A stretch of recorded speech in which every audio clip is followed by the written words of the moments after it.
bahaye mwiriwe mwese canke mwaramutse banywanyi bivanye naho buri umwe aherereye mwe mwese mudateba kubana natwe ngaha kuri imbonesha kure mwe rugende bashyikiriza amakuru atosoye abarabana n'umutekano politiki ubanye n'amakungu ndetse n'ubuzima bwa munsi bw'abanyagihugu.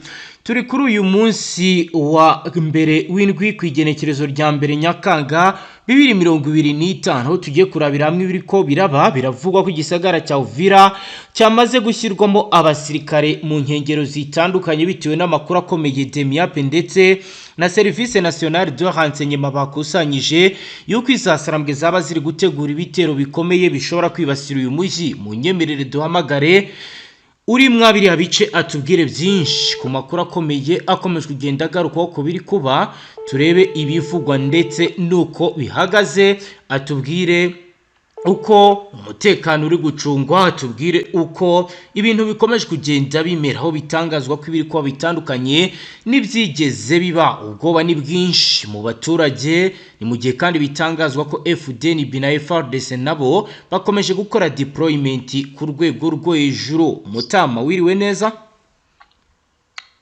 Mwiriwe.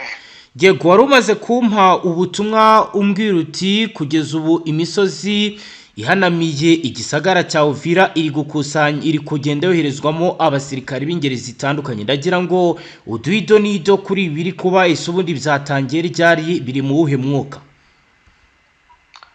Kuva mu ijoro ariho byari bikomeje kugenda bigaragara ko urwikanga ari rwose. Yego, aho umutekano wakajijwe cyane muri uno mujyi wa Uvira. yego, bitewe n'urwikango rukomeye mu misozi miremire. Urabona ko hakomeje kugenda harundanywa abasirikare benshi cyane. yego, ndetse abacunga umutekano mu mujyi bakomeje kugenda bakingisha abacuruzi kare. yego, ndetse nyine biragaragara yuko haba hari igikuba kiri gucika maginga yagaya kugeza na n'ubu. yego. Hari icyabaye wabimbwe, none ndagira ngo tujyane ubundi biri gukorwa mu buhe buryo, butumwa buri gutangwa n'ubuhe, byatangiye gute, abasirikare bari kuzanwa ni bwoko ki, bafite ibihe bikoresho? Abasirikare bari kuza n'ubundi ni igisirikare cy'u Burundi ndetse na FDLR aho bari kurundanwa muri ino misozi. Yego, ndetse n'ibikoresho karundura, imbunda, kuko biri kugenda byumvikana cyane mu myitozo iri kugenda inakorwa. Nubwo bumva bari kugenda babirundanya ariko hari kugenda humvikana n'imbunda ziremereye, birasa nkaho bari mu myitozo ikomeye. Hari abo basirikare nyine ba FDLR nk'uko bisanzwe nyine n'abafatanyabikorwa b'iri huriro rya Repubulika ya Demokarasi ya Kongo. yego, harimo FDLR, harimo iki gisirikare cy'u Burundi ndetse n'abawazarendo biyunze cyane bikomeye n'iyi Repubulika ya Demokarasi ya Kongo. yego. Mu butumwa wari wampaye kare wambwiye uti kugeza ubu ngubu mu bice bitandukanye byegereye Uvira kwinjiramo hari abinjira bakaba bari gutabwa muri yombi. Urambwira ati ahitwa SP Uvira hashyizwe bariyeri, urambwira ati ahitwa STM Uvira naho nuko, urambwira uti abava mu bice byo mu burasirazuba bwa Kongo baza aho ngaho bamwe barakwa ibyangombwa ndetse bamwe bagatabwa muri yombi. Ese ibi byaba byaratangiye ryari se abatabwa muri yombi n'abantu bakurikiranwaho ibiki? Kuko wambwiye ati hari urubyiruko rwatangiye kugenda rufungwa. Birasa nkaho urwikekwa ari rwose. Akenshi na kenshi urumva nimba harunze abasirikare muri ino misozi nk'uko nabikubwiye. Yego, birasa nkaho abo bari gufata nyine ari babandi bagenda banika amakuru y'uduce tumwe na tumwe kugira ngo bazarebe uburyo bahungabanya uno mujyi. yego, ni urwikango ruri muri aka gace, kuko bafite ubwoba ko isaha iyo ariyo yose iri huriro rya Repubulika ya Demokarasi ya Kongo byahungabanya umutekano muri aka gace ka Uvira karimo ibikorwa byinshi bikomeye. yego. Mu yandi makuru wampaye wanyandikiye uti ku cyambu cy'ahitwa Kivovo ahangaha abaturuka i Burundi binjira nabo bari kwitonderwa, bari gusakwa mu buryo budasanzwe kuri Lake Tanganyika. Ese kugeza ubu kuri iki cyambu mu makuru mufite byaba naho hikangwa ko hashobora guhungabana umutekano cyane ibindi barimo bacekinga? Oya, ni umutekano wakajijwe ku ruhande rw'u Burundi, kuko birumvikana yuko bafashe imyanzuro ikomeye cyane. Igisirikare cy'u Burundi gisa nkaho kiminjiriyemo agafu, gifite imbaraga zikomeye cyane. Yego, uko bazivugaga mu minsi yashize basa nkaho nabo bahawe ubutumwa bukomeye. Barasa nkaho bo bakomeje kugenda bivugurura mu myitwarire ndetse no gukaza umutekano ku gice giherereye ku ruhande rwabo. yego, Barasa nkaho bo barimo kugira ngo bakumire, kuko urumva nimba harimo izi mvururu, urumva impunzi ni nyinshi, urabizi mu mpunzi haba harimo impande nyinshi zigenda zitandukanye, zigenda zihunga, harimo n'imitwe igiye itandukanye. Urabona iki gihugu cya Repubulika ya Demokarasi ya Kongo harimo imitwe isaga magana. yego, Urumva ko isaha iyo ari yo yose igisirikare cy'u Burundi ndetse na leta y'u Burundi badafashe imyanzuro ikomeye, yego, bakwisanga mu mazi abira, hagiyeyo imitwe igiye itandukanye ikomotse muri iki gihugu cya Repubulika ya Demokarasi ya Kongo. Niyo mpamvu yego, hakomeje gukazwa uburinzi bukomeye cyane, nk'iki gisirikare cy'u Burundi gikomeje kugenda gikora umutekano ukomeye, kuko amakuru tohoza muri ibi bice turimo bya Uvira, yego, biravugwa ko noneho bahashyize ingabo karundura za leta y'u Burundi. yego. Dukomeje n'aya makuru, ndashaka kuza kumbwira komanteri ziri guturuka mu baturage. Uranyemera tubanze turebera hamwe ibi byatangajwe na Kisekedi, umbwire uko byakiriwe mu bice bitandukanye ndetse n'ibitekerezo abaturage bari gutanga nyuma y'ibi ngibi. Nta kibazo, komeza turavugana. Yego, ni Perezida Felix Antoine Kisekedi wa Repubulika Iharanira Demokarasi ya Kongo yavuze ko abanyekongo badakeneye umuhuza kugira ngo bakemure amakimbirane bafitanye, kandi ko kuyakemura bidasaba gufata intwaro. Ubutumwa yabutangaje mu nama y'ihuriro Union Sacrée risangiye ubutegetsi yabereye i Kinshasa ku igenekerezo rya 30 Myandagaro 2025, akomoza kuri gahunda y'umuryango wa Thabo Mbeki yo guhuriza abanyekongo mu biganiro by'amahoro. Uyu muryango wateguye inama ngarukamwaka y'amahoro n'umutekano izabera muri Afurika y'Epfo ku itariki ya 3 kugeza ku itariki ya 5 z'ukwezi kwa Nyakanga 2025, wahaye ubutumire abo mu butegetsi bwa Kongo n'abawurwanya kugira ngo bazitabire ibiganiro babone kujya mu bijyanye no ko bajya muri negociation y'amahoro.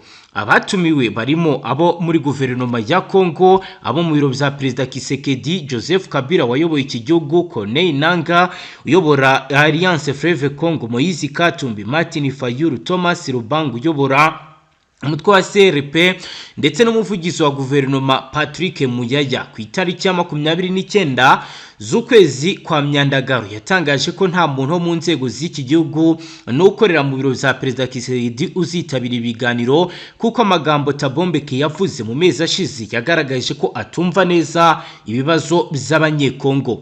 Ubutumire bw'umuryango wa Thabo Mbeki bwamenyekanye hashize igihe gito. Abashumba bo muri Kiliziya Gatolika, itorero rya Anglikani n'abandi bagize ihuriro ry'amadini n'amatorero muri Kongo batangije umushinga w'ibiganiro by'amahoro bidaheza bihuza abanyekongo. Aba bashumba bagaragaje ko kugira ngo ibibazo bibyugarije Kongo kuva mu kwezi kwa munani mu 1996 ubwo babonaga ubwigenge bikemuke, ubutegetsi bw'iki gihugu bukwiye kuganira nabo mu byiciro byose barimo bahagarara imitwe yitwaje intwaro iburwanya nka AFC n'abandi bari kuri uru ruhande. Mu nama Union Sacrée, Perezida Kisekedi yavuze ko ashyigikiye ko habaho ibiganiro by'abanyekongo, ariko ko bigomba guhuza abashaka kubaka igihugu cyabo bakivana mu bibazo bimaze igihe kinini bicyugarije, kandi bakaba ari nabo babitegura. Ati niyo mpamvu mvuga ngo ibiganiro ari yego ariko bikaba ari iby'abanyekongo bashaka kongera kubaka igihugu cyabo, bakagikura mu bibazo abatari abanyekongo bakoreshwa n'ibihugu by'ibituranyi nk'umunyenga w'imikorere myiza y'inzego, umugenga wo kubana neza kw'abanyagihugu. Nta biganiro bizabaho bidashingiye kuri gahunda yanjye. Kisekedi yavuze ko ashimira abantu bo hanze bashaka gufasha abanyekongo kugira amahoro, ariko bakwiye gukora ibindi bibareba kuko abanyekongo ubwabo bashobora gukemura amakimbirane bafitanye bo ubwabo. Yagize ati ntabwo nzemera kurangazwa na gahunda z'ibiganiro hano na hariya. Ibiganiro bihoraho kandi bigomba kubera muri Repubulika ya Demokarasi ya Kongo. Abanyekongo ntibakeneye umuhuza kugira ngo baganire, ntibagomba gufata intwaro kugira ngo bahangane mbere yo kujya mu biganiro. Abanyekongo bagaragaje ko bagendera kuri demokarasi, baganira ku bwa demokarasi n'iyubahirizwa ry'amategeko mu gihugu cyabo. Ijambo rya Kisekedi ntiritesha agaciro gahunda yateguwe n'abashumba b'amadini n'amatorero kuko umwihariko wayo ari uwo kudaheza abanyekongo mu biganiro by'amahoro. Rishobora guhungabanya gahunda ya Doha kuko yagaragaje ko ibiganiro by'abanyekongo birimo abafashe intwaro nka FC bidakenewe. Mutama ngira ngo urumva uko ibintu bihagaze, aragaragaza ko ibibazo bigomba gukemukira muri Kongo. Idoha kandi hari haratangiye ibiganiro. Abanyekongo ni iki bavuga kuri ibi ngibi Kisekedi yatangaje, aho yatanze umurongo wo ibibazo bigomba gukemuka? Mu bigaragara leta ya Kongo kuri iyi ntambara isa nkaho iyo idashaka ubwumvikane. Yego, kuko mu ngeri zose usanga iri huriro rya AFC yego, ryari barishaka kuba ryakumvikana, ariko bitewe n'ubuyobozi urumva nk'ubu nka muri Ovila abari gucucunga umutekano ubu tuvugana yego, ni iri huriro rya AFC, ariko rihagarariwe n'ubuyobozi bukuru bwa leta ya Repubulika ya Demokarasi ya Kongo. Yego,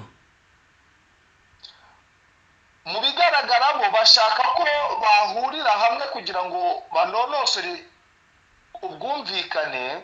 yego, Ndetse n'abaturage ukabona ko bashaka ko AFC yakwihuza n'iri huriro rya Repubulika ya Demokarasi ya Kongo mu rwego rwo kugira ngo bashake amahoro, mu rwego rwo kugira ngo umutekano ugaruke ndetse n'urwikekwe rushire.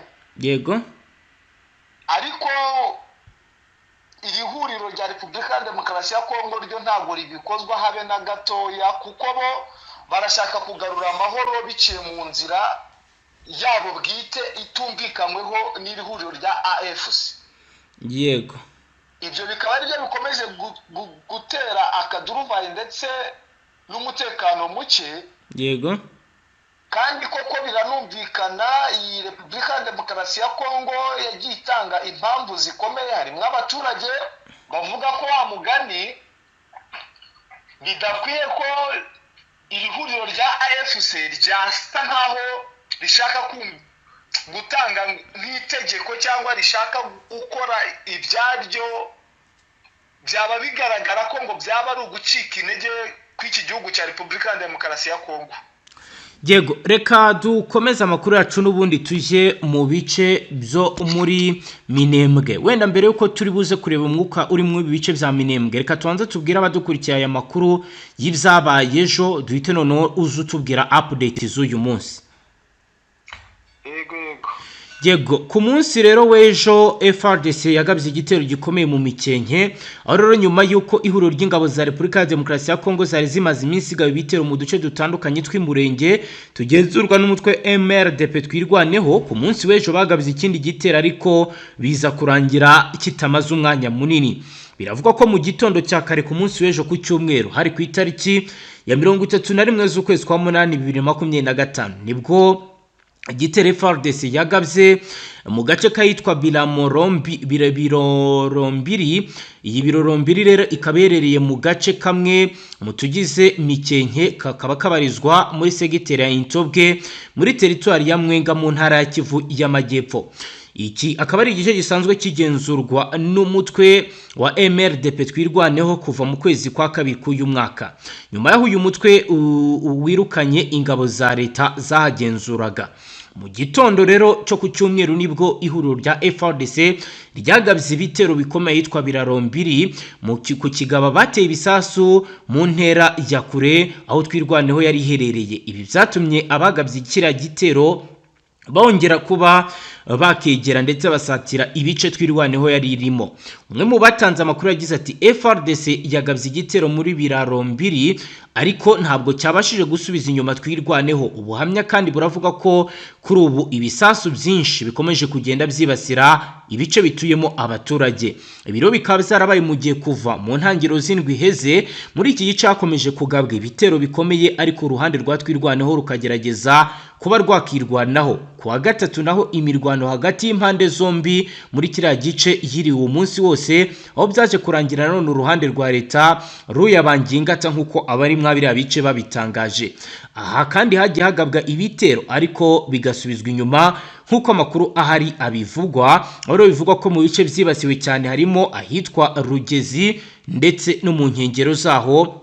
Bikaba rero ari ibintu benshi mu bakurikiranira hafi biba bavuga ko biri gutuma abaturage benshi bava mu byabo, abandi bakaba rero bakomeje kugenda bakora ibintu bibangamira ndetse binateza ikibazo gikomeye. Akaba rero ari ibintu bikomeje kuba byahungabanya umutekano w'abaturage. Benshi barataka ndetse bamwe bagatabaza bakavuga ko kuri ubu imitungo yabo yangiritse. Mu byagiye bimenyekana bimaze kugenda byangikira muri ibi bitero bigabwa muri iki gice, biravugwa kandi bikanemezwa ko harimo inyubako, harimo inzu z'abaturage, hakaba rero harimo n'ibindi bikorwa bitandukanye byagiye biba ikibazo gikomeye kuri bo.